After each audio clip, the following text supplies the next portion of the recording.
Right. ఈ దినమున మనం ప్రధానముగా ధ్యానించుకోబోతున్న అంశం ఏమిటి అంటే మత్తయి సువార్త 2వ అధ్యాయంలో ఉన్నటువంటి 2వ వచనంలో జ్ఞానులు వచ్చి హేరోదు కోటలోనికి వెళ్ళి చెప్తున్నటువంటి మాట, యూదుల రాజుగా పుట్టిన వాడు ఎక్కడ ఉన్నాడు? తూర్పు దిక్కున మేము ఏ నక్షత్రం అంటారు? ఆయన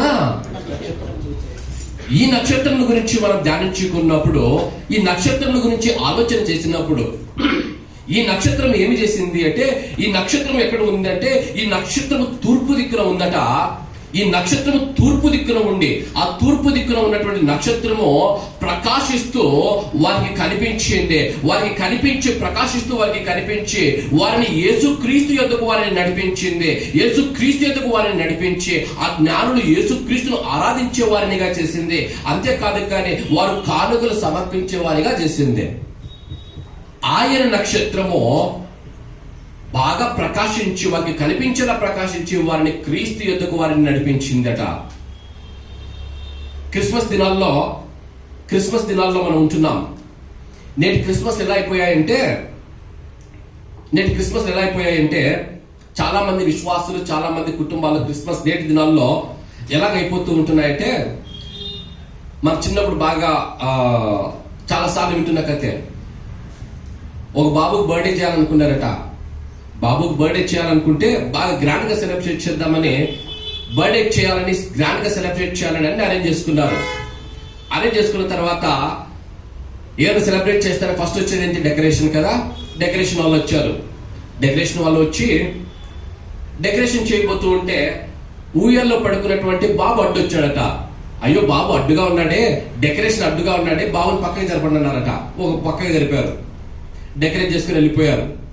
డెకరేట్ చేసి వెళ్ళిపోయిన తర్వాత ఫుడ్ వచ్చింది. ఫుడ్ ఐటమ్స్, ఆర్డర్ చేసిన ఫుడ్ ఐటమ్స్ అన్ని వచ్చాయి. పెట్టడానికి స్థలం సరిపోలేదు. బాబుని ఇంకొంచెం మూలకు జరపమన్నారు. ఇంకొంచెం మూలకు జరిపారు. ఫుడ్ పెట్టేసి వెళ్ళిపోయారు. వచ్చిన వాళ్ళంతా గిఫ్ట్లు తెస్తున్నారు. గిఫ్ట్లు పెట్టుకోవడానికి స్థలాలు లేవు. మూలకు పెట్టారు. పెడితే ఆ గిఫ్ట్లలో బాబు మునిగిపోయాడు. కేక్ కట్ చేసిన టైం వచ్చింది. బాబు ఎక్కడంటే ఎవరికి కనిపించట్లేదు. నేటి క్రిస్మస్ ఇలాగే తయారయ్యాయి. ఒక మంచి సదుద్దేశంతో పెద్దలు క్రీస్తును ఆరాధించాలి, క్రీస్తు ఆరాధన యొద్దకు ఇతరులను నడిపించాలి, లోకాన్ని నడిపించాలి అని ఒక మంచి సదుద్దేశముతో క్రిస్మస్ పండుగను తీసుకుని వచ్చారు. క్రిస్మస్ పండుగను ఆచరించుటలో సంఘం ఏమైపోయింది అంటే, డెకరేషన్ వచ్చింది సంఘంలోనికి, క్రీస్తును కొంచెం వెనక్కి నెట్టింది, క్రీస్తు ఆరాధనను కొంచెం వెనక్కి నెట్టింది. సరేలే కొంచెమైనా జరుగుతుంది అనుకునే లోపు పార్టీలు, ఫుడ్ ఐటమ్స్, రకరకాల పార్టీలు సంఘంలోనికి వచ్చేసాయి. ఈ ఫుడ్ ఐటమ్స్, రకరకాల పార్టీలు వచ్చి యేసుక్రీస్తుని ఇంకొంచెం క్రీస్తు ఆరాధనని వెనక్కి నెట్టేశాయి. పార్టీలు వచ్చేసాయి. దాని తర్వాత ఇప్పుడు ఏమైపోయిందంటే, కొంచెం అడ్వాన్స్, మనం ఏ టెక్నాలజీ కదా, మనం కొంచెం అడ్వాన్స్ టెక్నాలజీలో ఉన్నాము కదా, డాన్సులు, పాటలు అన్ని వచ్చేసాయి. అన్ని వచ్చి క్రీస్తు ఆరాధనను పక్కకి నెట్టేశాయి. రకరకాలైనటువంటి సాంప్రదాయాలు సంఘంలోనికి వచ్చే కొలది క్రీస్తు ఆరాధన వెనక్కి వెళ్ళిపోతూ వస్తూ ఉంది. ఎక్కడ క్రీస్తు ఆరాధన, ఎక్కడ క్రీస్తు ఉన్నాడు, ఈ క్రిస్మస్ లో క్రీస్తు ఉన్నాడని ఆలోచన చేసే లోపు అన్ని ఇవే కనిపిస్తున్నాయి. క్రీస్తు మాత్రం కనిపించట్లేదు. వాక్యం అంది, మనం ఏమి చేసినా ఆయన మహిమ కొరకే చేయాలి. యేసు క్రీస్తు ఆరాధన లేని ఏదైనా సరే మన బ్రతుకులో అది విగ్రహమే. అది క్రిస్మస్ పండుగ కావచ్చు, మన డెకరేషన్ కావచ్చు, మన క్యారల్స్ కావచ్చు, మన సెమీ క్రిస్మస్ కావచ్చు, అది ఏదైనా సరే క్రీస్తు ఆరాధన లేకుండా చేస్తే, అది దేవునికి మహిమ లేకుండా చేస్తే అది మనకు ఆశీర్వాదం కాదు. మనం ఏమి చేసినా క్రీస్తు ఆరాధన కొరకే చేయాలి. ఆ క్రిస్మస్ లోని ఒక వాక్య భాగమును మనం చదువుకున్నాం, ధ్యానించబోతుంటున్నాం. ప్రధానంగా ఆయన నక్షత్రం. ఏంటి ఆయన నక్షత్రం? బైబిల్ గ్రంథంలో మనం చూసినప్పుడు నక్షత్రాన్ని రకరకాలుగా పోలికలతో వాక్య భాగాలు మనం చూస్తాం. యేసుక్రీస్తు ప్రభుల వారిని నక్షత్రంతో పోల్చుట మనం చూస్తాం. పడిపోయిన దేవదూతలు కావచ్చు, సాతానును కావచ్చు నక్షత్రంతో పోల్చుట మనం చూస్తాం. ఇక్కడ మనం చూసుకున్నట్టు వాక్య భాగంలో చూసుకున్నప్పుడు ఆయన నక్షత్రం. ఎవరు ఆయన? యేసుక్రీస్తు. యేసుక్రీస్తు ఆయన అంటే యేసుక్రీస్తు. ఆయన నక్షత్రం అంటే ఈ నక్షత్రం యేసుక్రీస్తు కాదు. ఎందుకు? ఇది ఆయన నక్షత్రం, యేసుక్రీస్తు యొక్క నక్షత్రం. ఆయన వచ్చింది ఆల్రెడీ, యేసుక్రీస్తు వచ్చేసాడు అంటే ఆ నక్షత్రం యేసుక్రీస్తు కాదు.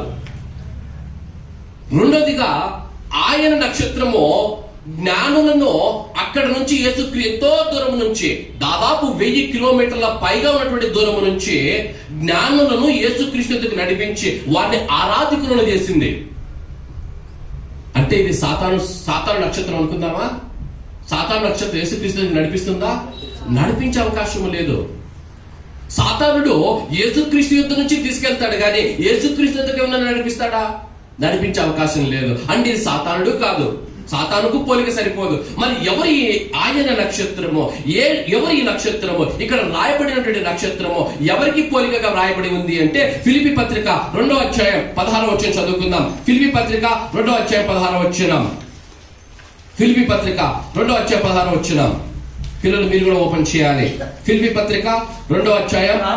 కాబట్టి జనము మధ్యను మీరు జీవవాక్యమును చేత పట్టుకొని లోకమందు జ్యోతుల వలె కనబడుచున్నారు. సంఘం గురించి ఆత్మదేవుడు మాట్లాడుచు అంటున్నాడు, మీరు జీవవాక్యమును చేత పట్టుకున్నటువంటి జ్యోతుల వలె కనబడుచు ఉన్నారు. ఇంగ్లీష్ బైబిల్లో you are shining like star. Telugu బైబిల్లో జ్యోతుల వలె అని ఉంది, ఇంగ్లీష్ బైబిల్లో స్టార్ అని ఉంటుంది. స్టార్, జ్యోతుల వలె. ఎవరు ఆ జ్యోతి? ఎవరు ఆ జీవవాక్యమును చేత పట్టుకుని వెలుచున్న వారు ఎవరు? సంఘముల గురించి ఆత్మదేవుడు మాట్లాడుచున్నాడు. సంఘముల గురించి మాట్లాడుతూ ఆత్మదేవుడు అంటున్నాడు, మీరు జీవవాక్యమును చేత పట్టుకుని వెలుచున్నటువంటి జ్యోతుల వలె కనబడుచు ఉన్నారు. ఎవరట వారు? ఎవరు ఆ స్టార్స్? ఎవరు ఆయన నక్షత్రాలు అంటే ఎవరైతే ఆయన జీవవాక్యాన్ని చేత పట్టుకుని వెలుచు ఉన్నారో, ఎవరైతే ఆయన జీవవాక్యాన్ని చేతిలో పట్టుకుని వారి అనుదిన జీవితంలో నడుస్తూ ఉన్నారో వారు ఆయన నక్షత్రాలు. ఎవరి ఆయన నక్షత్రం? ఆయన జీవవాక్యాన్ని, యేసుక్రీస్తు జీవవాక్యాన్ని చేత పట్టుకుని వెలుచున్నటువంటి వారు ఆయన నక్షత్రం. అనగా ఇక్కడ కూర్చొని ఈ దేవుని మాటలు ఆలకిస్తూ ఉన్నటువంటి నువ్వు, నేను, సంఘము ఆయన నక్షత్రాలు. ఆయన నక్షత్రాలు ఎవరికి సాదృశ్యముగా ఆ మత్తయి సువార్త 2వ అధ్యాయంలో సంగతులు రాయబడి ఉన్నాయి అంటే నిన్ను నన్ను గూర్చి, సంఘమును గూర్చి రాయబడినటువంటి సంగతులు. సంఘానికి సాదృశ్యముగా అక్కడ రాయబడినట మనం చూస్తూ ఉంటున్నాం. జీవవాక్యమును చేత పట్టుకుని వెళ్ళాలట. జీవవాక్యమును చేత పట్టుకుని వెళ్ళాలి. జీవవాక్యమును చేత పట్టుకుని వెళ్తున్నటువంటి నక్షత్రాల వలె. ఎలా నక్షత్రాలు? ఏంటి నక్షత్రం? ఈ నక్షత్రాన్ని మొట్టమొదటి దేవుడు ఎందుకు కలుగజేశాడు అని ఆలోచన చేసినప్పుడు 136 కీర్తనలో చదువుకున్నాం కదా. ఆ 136 కీర్తనలో ఒక మాట వ్రాసినట్టు మనం చూస్తుంటున్నాం నక్షత్రముల గురించి. 136 కీర్తన 9వ వచనం చదువుదాం. రాత్రిని ఏలుటకు ఆయన చంద్రుని నక్షత్రములను రాత్రిని ఏలుటకు ఏం చేశాడట? చంద్రుని. దేవుడు ఎందుకు చేశాడు నక్షత్రాలని? రాత్రిని ఏలుటకు. రాత్రిని ఏలుటకు చంద్రుని నక్షత్రములను కలుగజేశాడట. నక్షత్రములో మనము ఏమేలాలి? మనము దేనిని ఏలాలి? రోమిలకు రాసిన పత్రిక 16వ అధ్యాయం 20వ వచనం. రాత్రిని ఏలుటకు అంటే అర్థం ఏమిటి? రోమిలకు రాసిన పత్రిక 16వ అధ్యాయం 20వ వచనం. సమాధానకర్తయగు దేవుడు సాతానును మీ కాళ్ళ కింద శీఘ్రముగా చితక త్రొక్కించును. జాగ్రత్తగా వినాలి. రాత్రిని ఏలుట కొరకు దేవుడు నక్షత్రములను కలుగజేశాడు. రాత్రి చీకటి ఉంటుందా? వెలుగు ఉంటుందా? చీకటి ఉంటుంది. చీకటి దేనికి సాదృశ్యమో? పాపానికి సాదృశ్యం, సాతాను క్రియలకు సాదృశ్యం, అంధకార శక్తులకు సాదృశ్యం. దేవుడు నక్షత్రాలను తయారు చేశాడు. ఎందుకు తయారు చేశాడు? ఆ పాపం అనే చీకటిని వెళ్ళడానికి తయారు చేశాడు. ఎందుకు నిన్ను నన్ను జీవవాక్యమును చేతపట్టుకునే స్టార్లుగా తయారు చేశాడు? కారణం ఏమిటి అంటే ఈ లోకంలో ఉన్నటువంటి పాపాన్ని నువ్వు వెళ్తావని. ఈ లోకంలో ఉన్నటువంటి పాపాన్ని పారద్రోడే పాత్ర నువ్వు నేను సంఘము పోషిస్తామని ఆయన నిన్ను నన్ను జీవవాక్యాన్ని చేత పట్టుకునే స్టార్లుగా తయారు చేశాడు. ఆయన నక్షత్రము ఏంటి? ఆయన నక్షత్రము ఆ జీవవాక్యమును చేత పట్టుకున్నటువంటి నక్షత్రము. ఎందుకు ఆయన జీవవాక్యమును చేత పట్టుకునే నక్షత్రంగా నిన్ను తయారు చేశాడు అంటే, పాపమనే చీకటిని ఈ లోకంలో ఏలడానికి ఆయన నిన్ను నన్ను తయారు చేశాడు.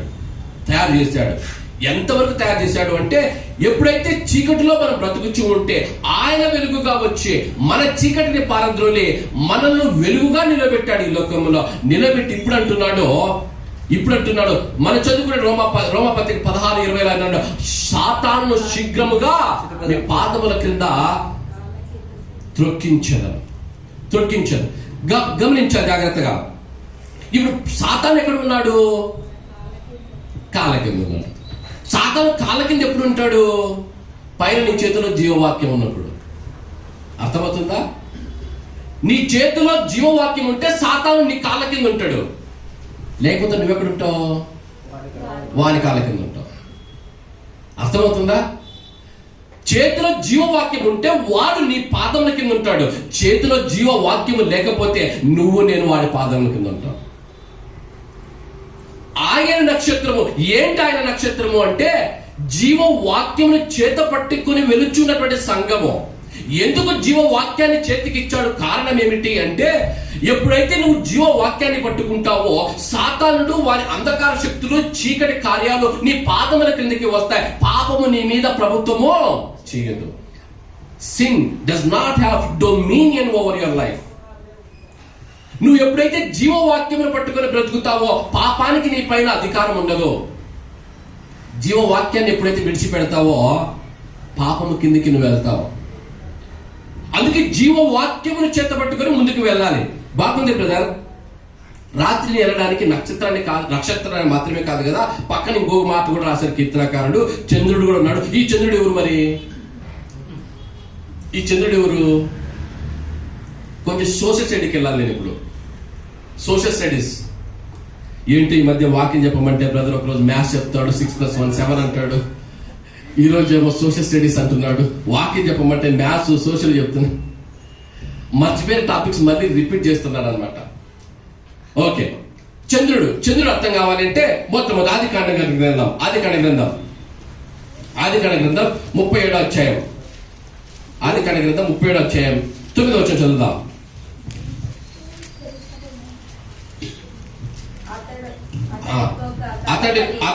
అతడు ఇంకొక కలగని తన సోదరులకు తెలియజేసి, ఇదిగో నేను మరి ఒక కల కంటిని, అందులో సూర్య చంద్రులను 11 నక్షత్రములను నాకు సాష్టాంగపడనని.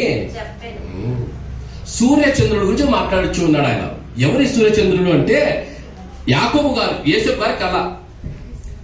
యాకోబు గారు వచ్చి అంటున్నాడు ఆ కళ భావము. ఆ సూర్య చంద్రులు ఎవరంటే, అప్పుడు నీ తల్లి తండ్రి నేను నీకు సాష్టాంగ నమస్కారం చేయాలా అన్నట్టు యాకోబు గారు మాట్లాడుతున్నాడు. సూర్య చంద్రులు సూర్యుడు గురించి ఆలోచన చేసినప్పుడు ఆ సూర్యుడు ఎవరు అంటే యేసుక్రీస్తు ప్రభుల వారికి సాదృశ్యంగా కనిపిస్తుంటాడు బైబిల్లో మనకు. ఆయన నీతి సూర్యుడిగా మనకు ఉదయించి ఉన్నాడు. మన నీతి సూర్యుడు, మన సూర్యుడు యేసు ప్రభుల వారే ఉన్నారు. సూర్య చంద్రులు అనగా భార్య భర్తలు యాకోబు గారు రాహేలు గారు నుంచి మాట్లాడుతున్నారు. సూర్యుడు భర్త అయితే మరి చంద్రుడు ఎవరు? ఇక్కడ చంద్రుడు ఎవరు? యేసుక్రీస్తు వారితో ప్రదానము చేయబడిన కన్యక ఎవరు? సంఘము అనగా నువ్వు నేను. మనందరము ఒక్కొక్కరము ఒక్కొక్క స్టార్. ఇండివిజువల్లీ మనందరము ఒక్కొక్కరు మీ లోకంలోనికి వెళ్ళినప్పుడు ఒక్కొక్కరము ఒక జీవవాక్యమును చేత పట్టుకొని వెలుచున్నటువంటి ఒక స్టార్. అందరము కలిసి ఆరాధించుటకు సంఘంలోకి వచ్చినప్పుడు మనందరము చంద్రుడు. ఆది సంఘము చంద్రుడు. మీరెలా చెప్తారు బ్రదర్? వీరండి. ఎందుకు సోషల్ స్టడీ చెప్తాను? నేను చెప్తాను ఎందుకు సోషల్ స్టడీ అన్నాను, ఇప్పుడు అర్థమవుతుంది. మనం సోషల్ స్టడీలో చిన్నప్పుడు చదువుకున్నప్పుడు ఈ మాట చదువుతాం. సూర్యుడి దగ్గరికి వచ్చినప్పుడు సూర్యుడు స్వయం ప్రకాశితుడు అని చదువుతాం. అంటే అర్థం ఏమిటి? సూర్యుడు తన శక్తిని బట్టి తనకు తాను ప్రకాశించే శక్తి కలిగినటువంటి వాడు. చంద్రుడు ప్రకాశించాలి అంటే తనకు స్వయం ప్రకాశితుడు కాదు. సూర్యకాంతి చంద్రుడి మీద పడితేనే చంద్రుడు ప్రకాశిస్తాడు. జాగ్రత్తగా వినాలి. యేసుక్రీస్తు సూర్యుడిగా ఉన్నాడు. ఆయన స్వయం ప్రకాశితుడు.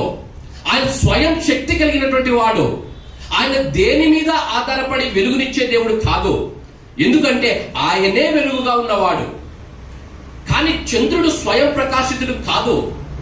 చంద్రుడు రాత్రి వేళ ప్రకాశింపబడాలి అంటే, లోకంలో పాపమనే చీకటిలో సంఘము ప్రకాశింపబడాలి అంటే యేసు క్రీస్తు అనే నీతి సూర్యుని వెలుగు సంఘం మీద పడితేనే ప్రకాశిస్తుంది. ఏ సంఘంలో అయితే దేవుని వాక్యం ఉంటుందో, ఏ సంఘము అయితే దేవుని వాక్యానుసారం కట్టబడుతూ ఉంటుందో, ఏ సంఘము అయితే దేవుని వాక్యాన్ని ప్రకటిస్తూ ముందుకు సాగుతూ ఉంటుందో, ఆ సంఘమే లోకములో చీకటిలో ప్రకాశించే సంఘంగా ఉంటుంది. యేసుక్రీస్తు వారి శ్రేష్టమైనటువంటి నామములో ఈ లవింగ్ గాడ్ మినిస్టర్ సంఘము యేసుక్రీస్తు అనే నీతి సూర్యుని కిరణాలు పడి ఈ లోకములో, ఈ ప్రదేశంలో ప్రకాశించే చంద్రుడిలా ఉండును గాక. ఆమేన్. ఎవరి చంద్రుడు అంటే సంఘము. రాత్రిని ఏలడానికి అనగా ఈ లోకంలో పాపాన్ని వేలడానికి, పాపాన్ని ఏలడానికి ఈ లోకంలో దేవుడు ఆది సంఘాన్ని స్థాపించాడు. ఆ సంఘంలో మనల్ని కూర్చోబెట్టి ఒక్కొక్కరిని ఒక్కొక్క స్థాన్ని చేశాడు.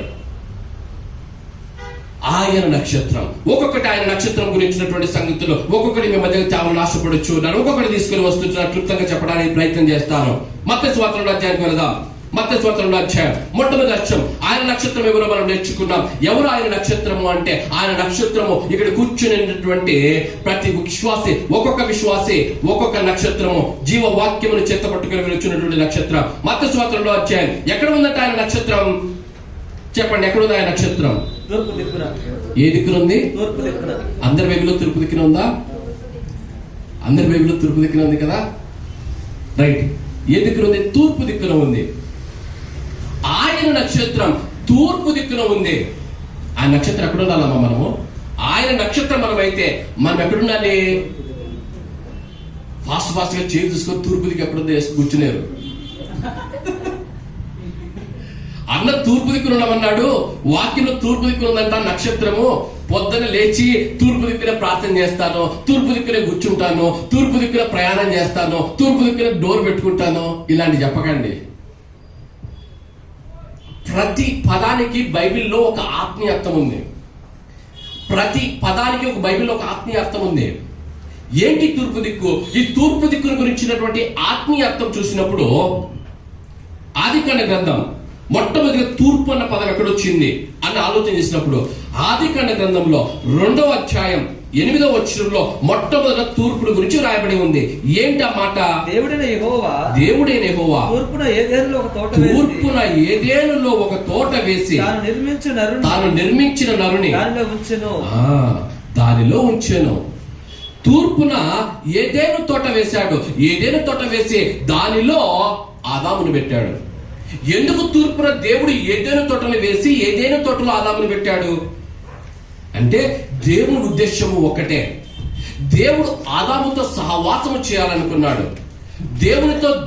దేవుడు ఏదేను తోటలో ఆదాముతో సహవాసంలో ఉండాలనుకున్నాడు.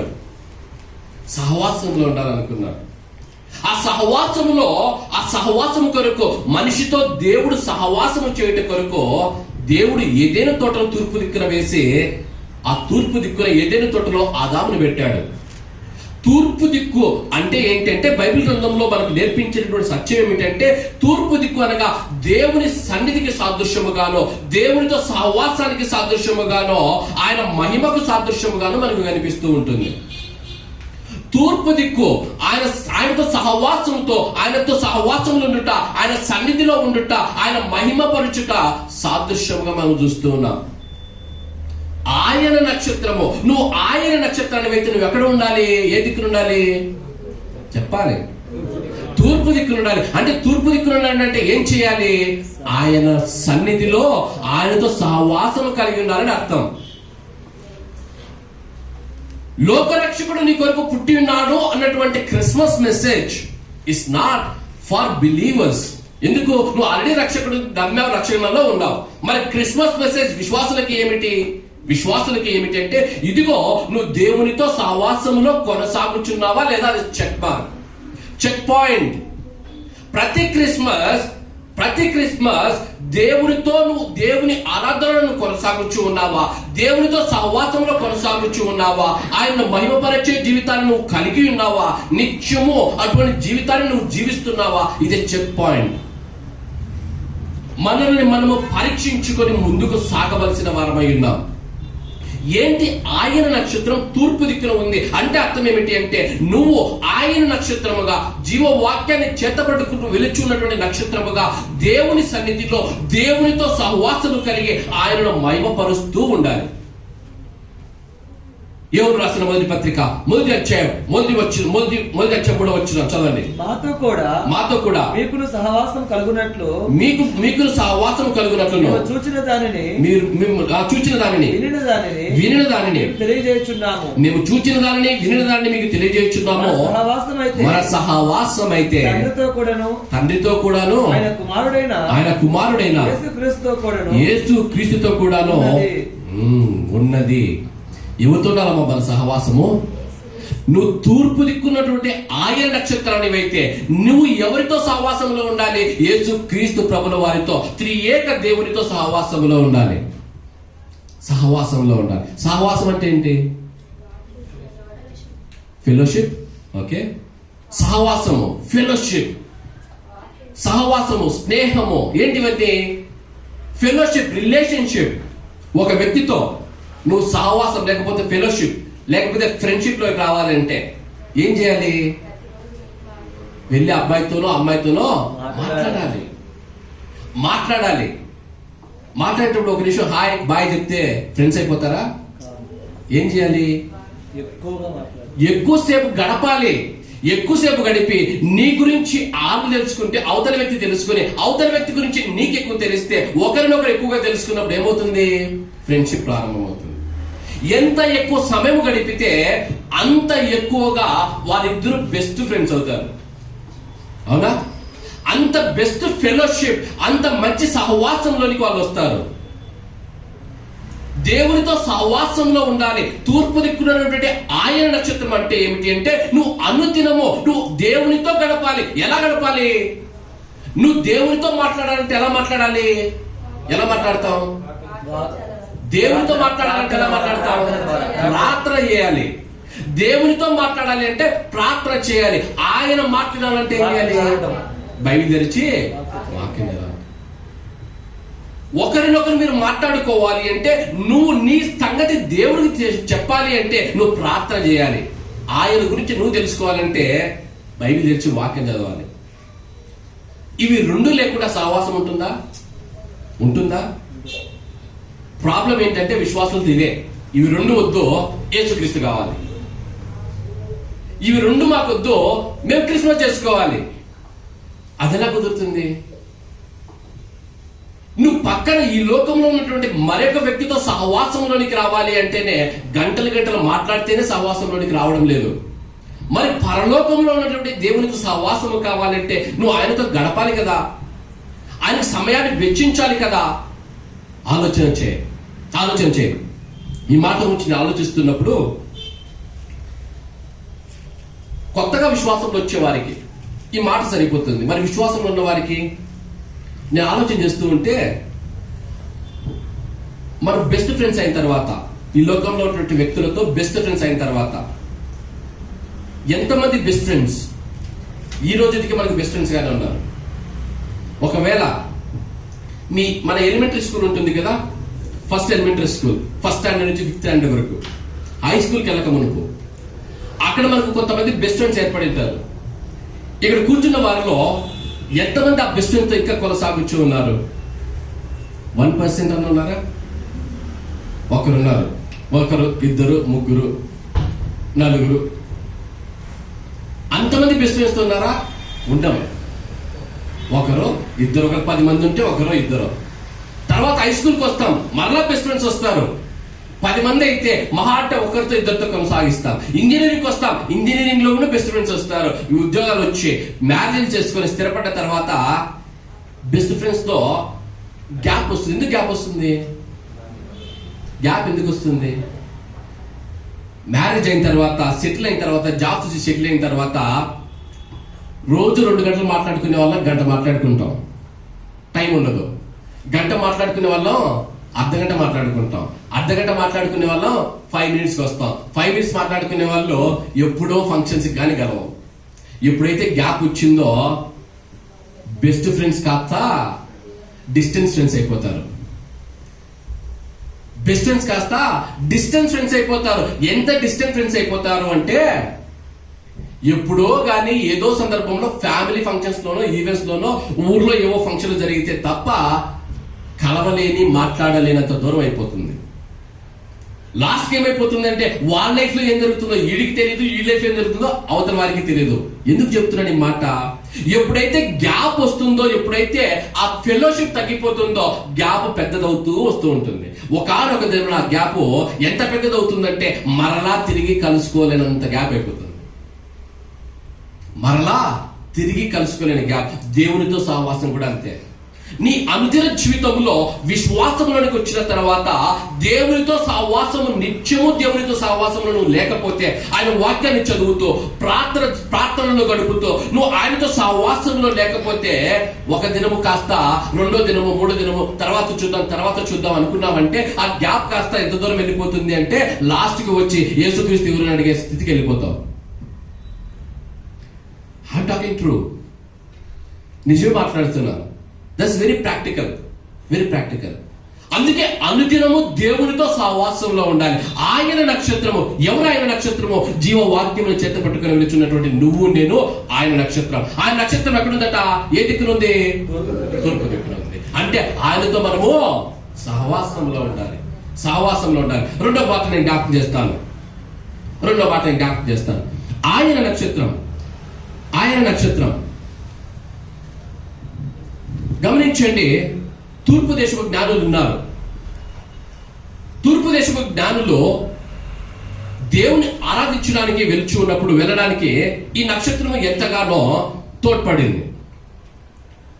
ఎంతో మంది ప్రపంచంలో ఉంటుండగా, ఎంతో మంది లక్షల కోట్ల మంది ప్రపంచంలో ఉంటుండగా, ఆ నక్షత్రము ఈ కొద్ది మంది జ్ఞానులకు మాత్రమే ఎలా కనిపించింది?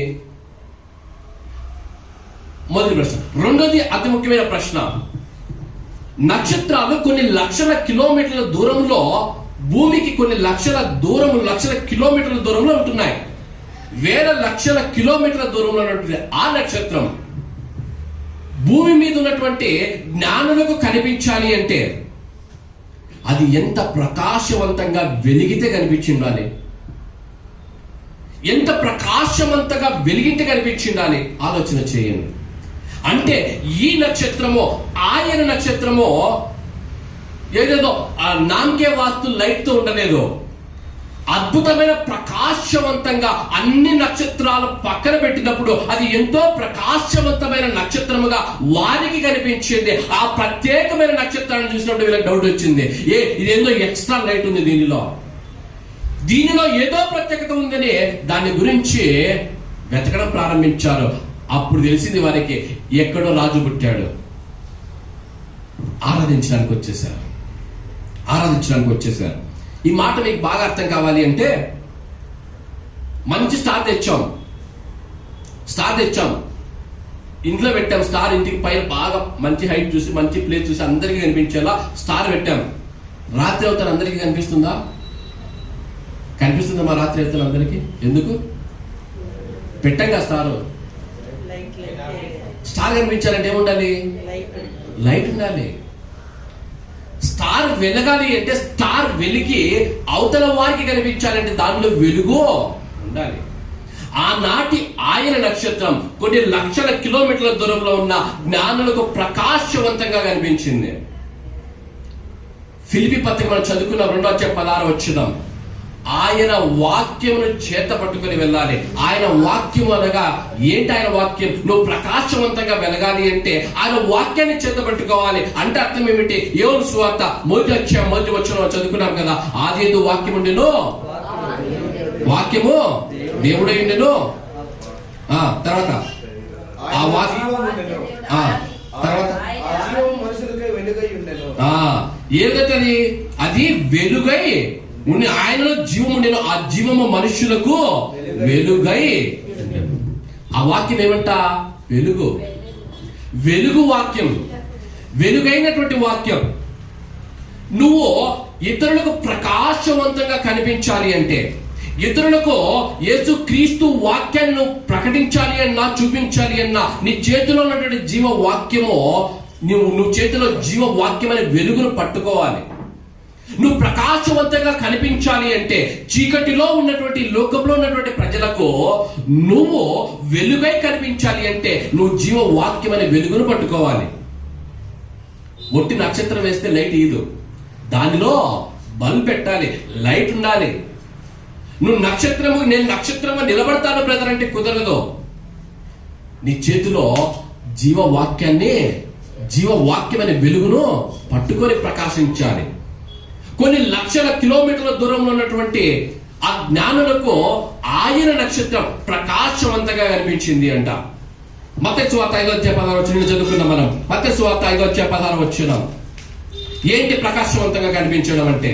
చూద్దాం. మత్తయి సువార్త 5:16 మనుషులు మీ సత్క్రియలను చూచి పరలోకమందున్న మీ తండ్రిని మహిమపరచునట్లు వారి ఎదుట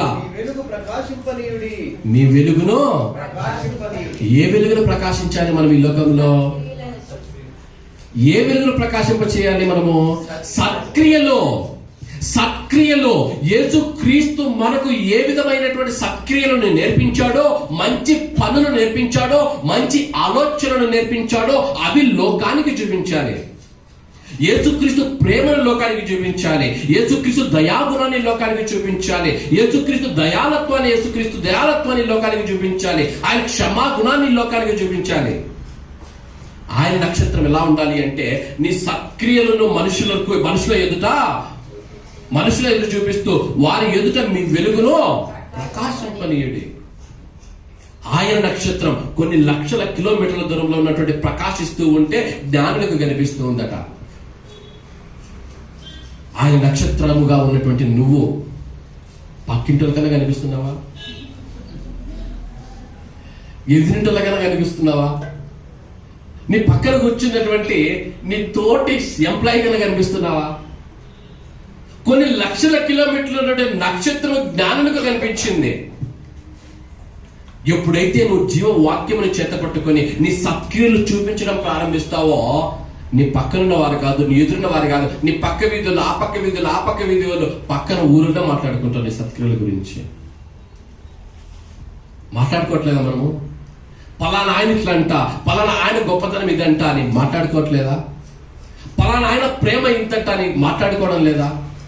కారణం ఏమిటి? వారి సత్క్రియల గురించి మనం మాట్లాడుకుంటున్నాం. కారణం ఏమిటంటే వారి సత్క్రియలు ఉన్నాయి. నువ్వు ఎప్పుడైతే జీవ వాక్యమును పట్టుకొని ఆ సత్క్రియలో, ఆ మంచి కార్యాలు, నీ మాటల్లో యేసయ్య ప్రేమ, నీ ప్రవర్తనలో యేసయ్య ప్రేమ, ఆయన క్షమాగుణాన్ని లోకానికి చూపిస్తూ నడుస్తూ ఉంటావో, నీ సత్క్రియలో ఇతరులు చూస్తూ ఉంటారు. ఆయన నక్షత్రం మొదట ఏ దిక్కున ఉంది? రెండోదిగా ఆయన నక్షత్రం ఎలా ఉంది? ప్రకాశించేదిలా ఉంది. మూడోది, నేను క్లుప్తంగా అన్నానా? క్లుప్తం కాస్త లాంగ్ అయింది. మూడోది చెప్పి ముగించడానికి ప్రయత్నిస్తాను. మత్తయి సువార్తలో 2వ అధ్యాయం ఉన్నాం కదా. ఓకే, మొదటి వచనం చదువుకున్నప్పుడు 2వ వచనం లేకపోతే మొదటి వచనం, యూదయ దేశ బెత్లెహేములో యేసు పుట్టిన పిమ్మట ఇదిగో ఏ జ్ఞానులు వీళ్ళు? తూర్పు దేశపు జ్ఞానులు. యెరూషలేం పట్టణం ఉంది. అక్కడ బెత్లెహేములో యేసుక్రీస్తు పుట్టాడు. సే ఫర్ ఎగ్జాంపుల్, ఇది యెరూషలేం పట్టణం అనుకుందాం. ఇది యెరూషలేం పట్టణం. తూర్పు దేశము ఒకవేళ తూర్పు దేశం ఇటు ఉంది అనుకుందాం. తూర్పు ఇక్కడ ఉంది. ఆ తూర్పు దేశపు జ్ఞానులు నక్షత్రాన్ని చూసి దేవుని ఆరాధించడానికి వచ్చారట. అంటే యెరూషలేము పట్టణం ఇదైతే తూర్పు దేశం అట్లుంది. తూర్పు అదైతే ఇదేమైంది? ఏమైందమ్మా? ఇది ఈస్ట్ అయితే ఇది ఏమైతుందమ్మా? వెస్ట్. ఓకే, అంతే కదా. మీ బుక్లు కూడా అదే ఉంది కదా, వేరే లేదు కదా. అది తూర్పు అయితే ఇది పడమర అవుతుంది. జాగ్రత్తగా వినాలి. మ్యాప్ చూసారా? మనం ఉన్న పాయింట్, ఈ పక్కన పాయింట్ బబులోను దేశము, ఆ పక్కన ఉన్నటువంటి సామ్రాజ్యంలో అక్కడ నుంచి 1000 కిలోమీటర్లు, దాదాపు 1000 కిలోమీటర్లకు పైగా ప్రయాణం చేసి జ్ఞానులు వచ్చారు. రైట్. ఇప్పుడు అది తూర్పు, ఇది పడమర అయితే దేవుని ఆరాధించడానికి వారు ఏ దిక్కున ప్రయాణం చేశారు చెప్పండి? ఏ దిక్కుకు ప్రయాణం చేశారు? అది తూర్పు, ఇది పడమర. అక్కడ ఉన్నారు, యెరూషలేము ఇక్కడ ఉంది. ఏ దిక్కుకు ప్రయాణం చేశారు? పక్క అందరూ. Okay, very good. పడమర దిక్కుకు ప్రయాణం చేశారు. ఏంటి బ్రదర్ పొద్దున్నే తూర్పు పడమర? ఏంటి బ్రదర్ తూర్పు పడమర? బైబిల్లో ఎంత అద్భుతమైందంటే, ఇందాక చదువుకున్నా కదా, దేవుడు నీకు ఏ కార్యాలు చేయలేదు అని నువ్వు అనుకుంటే సృష్టించుడు, ఆ సృష్టి ఆయన మహిమను వివరిస్తూ ఉంటుంది. కీర్తనకారుడు అంటాడు 19వ కీర్తన, ఆయన నీ ఆకాశంలో నీ మహిమను వివరించుచున్నది ప్రభువా. సృష్టిలో మనం ధ్యానించుకోవాలి కానీ, మనం నేర్చుకోవాలి కానీ, సృష్టి మనకు సువార్తను ఎంత అద్భుతంగా బోధిస్తుందో, సృష్టి దేవుని గురించి ఎంత అద్భుతంగా మనకు బోధిస్తుందో, సృష్టి ప్రతిదీ సూర్య చంద్రాదులు మొదలుకొని దిక్కులు సహితము యేసు క్రీస్తుని గురించి బోధిస్తూ ఉంటున్నాయి. వారు తూర్పు దిక్కుల నుంచి పడమర దిక్కుకు ప్రయాణం చేస్తూ ఉన్నారు. అంటే అర్థం ఏమిటి బ్రదర్ అంటారా? జాగ్రత్తగా వినాలి. దేవుడు చూద్దాం. ఇప్పుడు ఒక నెల ముందు 3 వీక్స్ అయింది కదా ప్రత్యక్ష గుడారం నుంచి నేర్చుకొని, చూద్దాం ఎంతమంది గుర్తుందో. ప్రత్యక్షపు గుడారం కట్టమన్నాడు. ప్రత్యక్షపు గుడారం కట్టమన్నప్పుడు ప్రత్యక్షపు గుడారము డోరు ఏ వైపు ఉండాలి? అయ్యో, అందరికి బాగా గుర్తుంది. దేవాలయం కట్టినప్పుడు కానీ, ప్రత్యక్షపు గుడారము కట్టినప్పుడు కానీ మెయిన్ డోరు తూర్పు దిక్కుకు ఉండాలి. ఇది దేవాలయం, అది తూర్పు దిక్కు. ఇది అతి పరిశుద్ధ ప్రదేశము, దేవుడు నివసిస్తున్న ప్రదేశము. ఎవరైనా సరే దేవుని యొద్దకు రావాలి అంటే అది తూర్పు, ఇది పడమర అయితే ఏ వైపు ప్రయాణం చేయాలి? ఏ వైపు ప్రయాణం చేయాలి? పడమర వైపు ప్రయాణం చేయాలి. పడమర వైపు ప్రయాణం చేస్తున్నాడు మనిషి అంటే అర్థం ఏమిటంటే, బైబిల్ గ్రంథంలో ఆ మనిషి దేవుని ఆరాధించడానికి దేవుని దగ్గరికి వెళుతున్నాడు అని అర్థం. అంటే అర్థం ఏమిటి అంటే, ప్రత్యక్ష దేవునితో సహవాసం కావాలంటే ఏదైనా తోటలో చక్కని దేవుని సహవాసం ఉండేది. మనిషి అక్కడ నుంచి వెళ్ళగొట్టబడిన తర్వాత దేవుడు ప్రత్యక్షపు గుడారము కట్టమని ఆ ప్రత్యక్షపు గుడారములో దేవుడు నివసించడం ప్రారంభించాడు. దేవుడు ప్రత్యక్షపు గుడారంలో నివసించడం ప్రారంభిస్తే మనిషి ఎవరైనా సరే దేవునితో సహవాసము కావాలనుకున్న వారు, దేవునిని ఆరాధించాలనుకున్న వారు, దేవుడిని మహిమపరచాలనుకున్న వారు ఆ తూర్పు దిక్కుగా ఉన్నటువంటి వాకిలి లోపలికి వచ్చి అక్కడ బలులు అర్పించి వారు లోపలికి వచ్చి దేవుణ్ణి ఆరాధించారు. పడమర దిక్కుకు వెళుచున్నాడు అంటే అర్థం ఏమిటి అంటే, వారు దేవుని ఆరాధించడానికి, దేవుడిని మహిమపరచడానికి, దేవునితో సహవాసం కొరకు వెళుచున్నారని అర్థం. ఆయన నక్షత్రం తూర్పు దేశపు జ్ఞానులలో యేసు క్రీస్తు యొద్దకు ఆరాధించుట కొరకు వారిని నడిపించిందట. దానిని మనం ఏమన్నామంటే, తూర్పు నుంచి పడమరకు ప్రయాణం చేయడం అంటే అర్థం ఏమిటి అంటే, ఆ తూర్పు వాక్యాలను దాటుకొని బలి అర్పించి లోపలికి రావడం. దేనికి సాదృశ్యం అంటే, ఇంగ్లీష్ లో అయితే దానికి చక్కగా ఉంటుంది అన్నమాట, రెస్టోరేషన్ అని ఉంటుంది. ఏదైనా తోటలో కోల్పోయినటువంటి సహవాసమును తిరిగి పొందుకున్నట రెస్టోరేషన్. జ్ఞానులు లోకానికి, ఇదిగో సంఘంలోనికి రాబోతున్న విశ్వాసులకు సాదృశ్యముగా ఉన్నారు. ఏంటయ్యా ఈ జ్ఞానుల్లో ఆ రిస్టోరేషన్? ఏదైనా తోటలో ఆదాము కోల్పోయాడో, ఏ ఫెలోషిప్ అయితే ఆ దినమున ఏదైనా తోటలో ఆదాము కోల్పోయాడో, తూర్పు నుంచి పడమరకు రావడం అంటే అర్థం ఏమిటంటే, ప్రభువా ఇదిగో నాకు మరలా నీ సహవాసము కావాలి, ఇదిగో నేను నీ సన్నిధిలో ఉండాలి, నేను నిన్ను ఆరాధించాలి, నేను నిన్ను మహిమపరచాలి, ఇదిగో నేను వస్తున్నాను ప్రభువా అంటూ వారు దేవుని ఆరాధించడానికి వచ్చేసారు, ఆరాధించడానికి వచ్చారు. ఆయన నక్షత్రం తూర్పు దిక్కున మొదట ఉండింది, రెండోది ప్రకాశించేదిలా ఉంది, మూడోది ఇతరులను దేవుని ఆరాధన యొద్దకు అనగా ఇతరుల జీవితాలలో తిరిగి దేవుని యొక్క సన్నిధికి నడిపించేదిలా ఆయన నక్షత్రం ఉంది. ఆయన నక్షత్రం ఏం చేయాలట? ఇతరులను దేవుని యొద్దకు, దేవుని ఆరాధించుటకు నడిపించేదిలా ఉండాలి. ఎలా నడిపిస్తాం బ్రదర్? మత్తయి సువార్త 8వ అధ్యాయం 19వ వచనంలో దేవుడు అంటున్నాడు. మత్తయి సువార్త 8వ అధ్యాయం 19వ వచనం, 28వ అధ్యాయం 19వ వచనం, 28, 19. ఒక మాట చెప్పి కొన్ని మాటలు చెప్పి నేను ముగిస్తాను.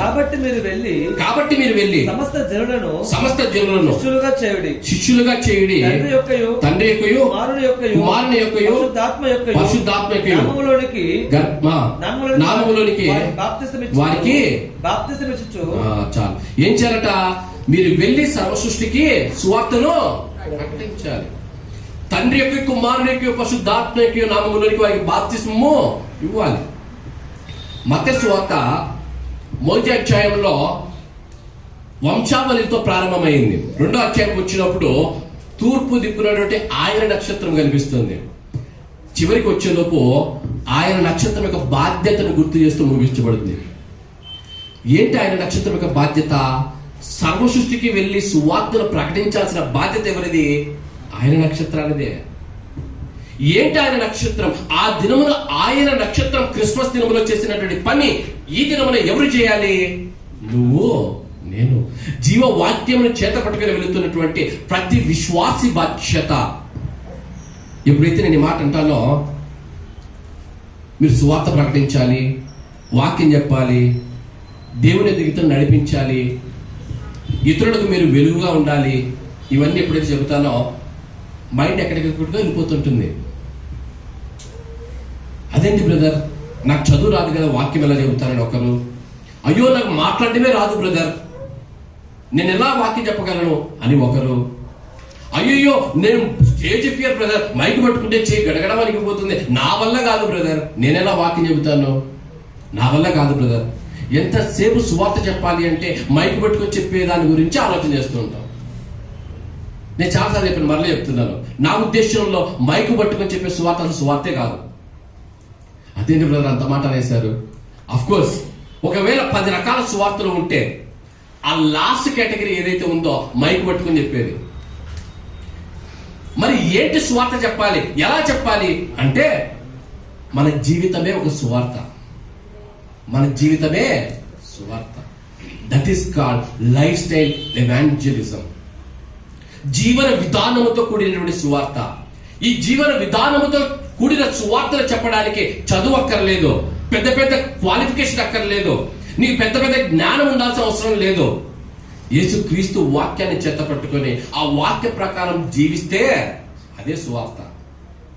ఆయన ప్రేమను బట్టి నడుచుకుంటే అదే సువార్త. ఎక్కడుంది బ్రదర్ ఈ సువార్తను గురించి? చూద్దాం. 1 తిమోతి 4:12, తిమోతికి రాసినటువంటి మొదటి పత్రిక 4వ అధ్యాయం 12వ వచనం. తిమోతికి రాసిన మొదటి పత్రిక 4వ అధ్యాయం 12వ వచనం. తిమోతికి రాసిన మొదటి పత్రిక 4వ అధ్యాయం 12. యవనమును బట్టి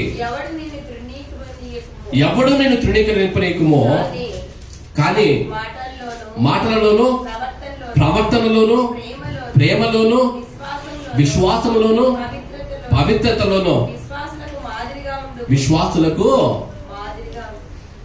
పౌలు గారు రాస్తున్నారు. తన ప్రియమైన శిష్యుడికి ఉత్తరం రాస్తున్నాడు, లేఖ రాస్తూ ఉన్నాడు. లేఖ రాస్తూ, తిమోతి, ఇదిగో ఎవరి ప్రాయంలోనే నువ్వు దేవుని సంఘాన్ని పెట్టి సేవ చేయాలనుకుంటున్నావు కదా, ఇదిగో ఒక విషయాన్ని జ్ఞాపకం పెట్టుకో.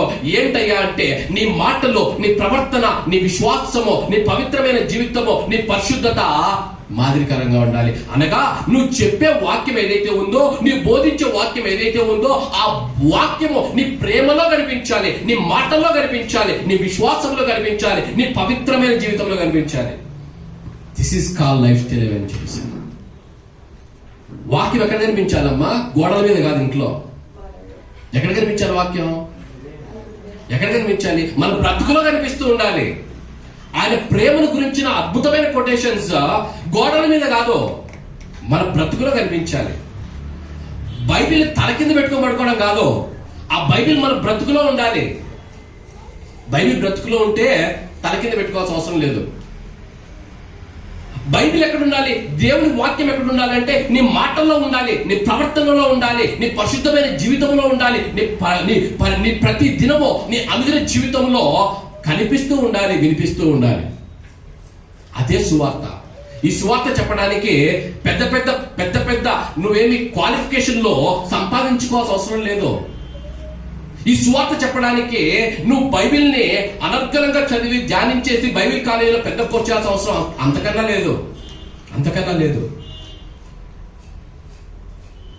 దేవుని వాక్యం మాట్లాడుతుంది, ఆ దినమున ఆయన నక్షత్రము కొన్ని వందల కిలోమీటర్లు అనగా 1000 కిలోమీటర్ల దూరంగా ఉన్నటువంటి జ్ఞానులను యేసు క్రీస్తును ఆరాధించుటకు వారిని తీసుకుని వచ్చిందట.